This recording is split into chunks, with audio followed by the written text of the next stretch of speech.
हमारे दीप music channel को subscribe करने के लिए बिल्कुल ना भूलें।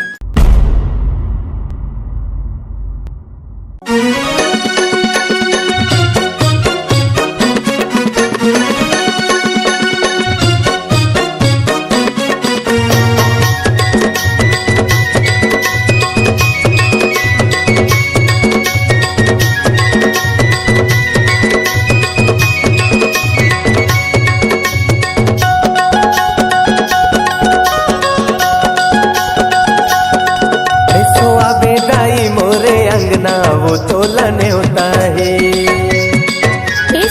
बेदाई मोरे अंगना तोलने होता है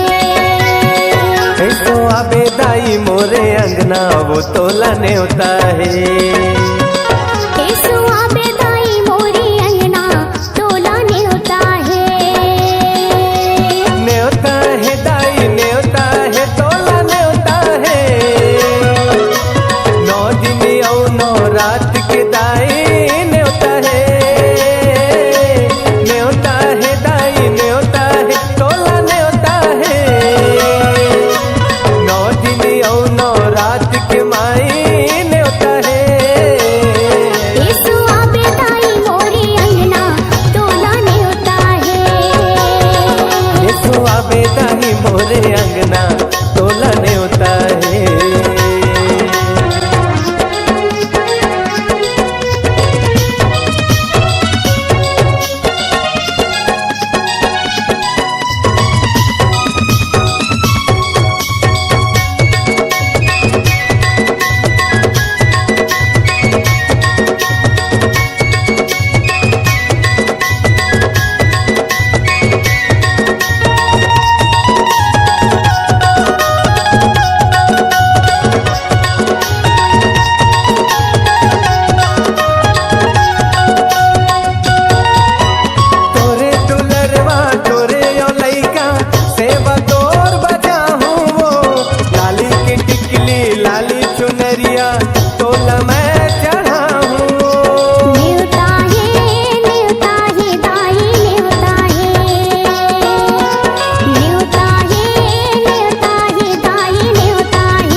बन के पहुना वो तोलने होता है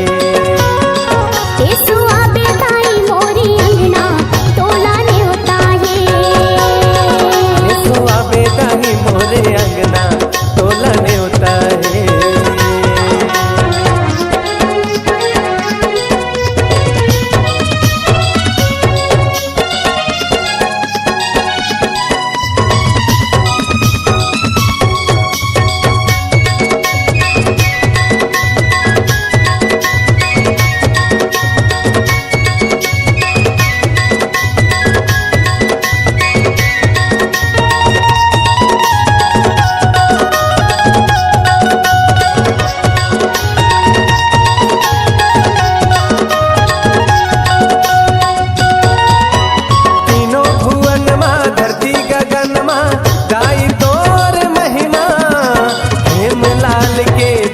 बना दे आज मोरे अंगना न्योता है दाई न्योता है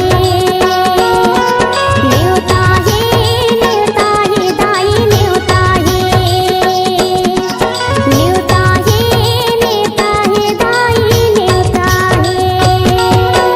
तीनों भुवन माँ धरती गगन माँ दाई तोर महिमा है हेमलाल के बिगड़ी बना दे आके मोरे अंगना में आके मोरे अंगना में सबो देवता झूला वैभव पलना ये दाई न्योता है बेदाई मोरे अंगना तोलने होता है बेदाई मोरे अंगना वो तोलने होता है न्योता है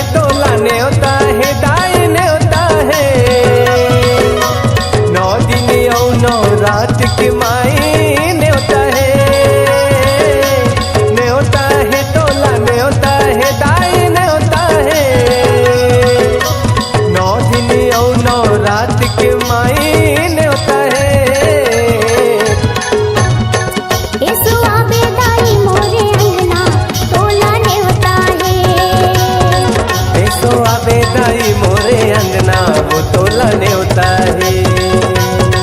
एसो आवे दाई मोरे अंगना तोला न्योता है। एसो आवे दाई मोरे अंगना वो तोला न्योता है। एसो आवे दाई मोरे अंगना वो तोला न्योता है। इस गाने को देखने सुनने के लिए आपको दीप म्यूजिक चैनल की ओर से बहुत बहुत धन्यवाद। आगे ऐसे ही गाने देखने सुनने के लिए हमारे दीप म्यूजिक चैनल को लाइक शेयर सब्सक्राइब करने के लिए बिल्कुल ना भूलें।